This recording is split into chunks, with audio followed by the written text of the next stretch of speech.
Kara kaş kara göz, şirindir şirin söz.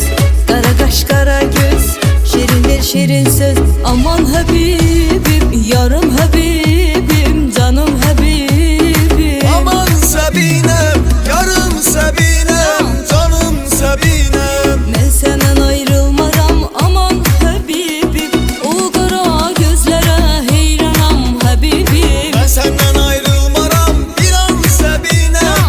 O şirin sözlere kurban olup Sabinem. Amandı kalbimi üzme gel Habibim. O kara gözleri süzme gel Habibim. Beni senden seni benden ayrı salma Habibim. Bu eşke senden çıkma gel Habibim. Aycan Aycan.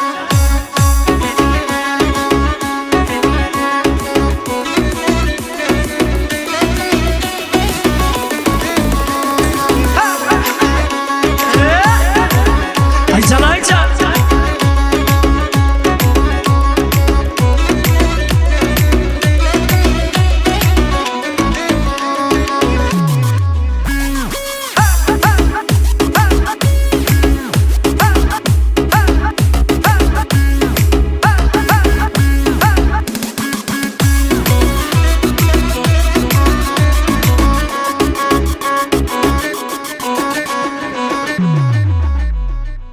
Kara kaş kara göz, şirindir şirin söz.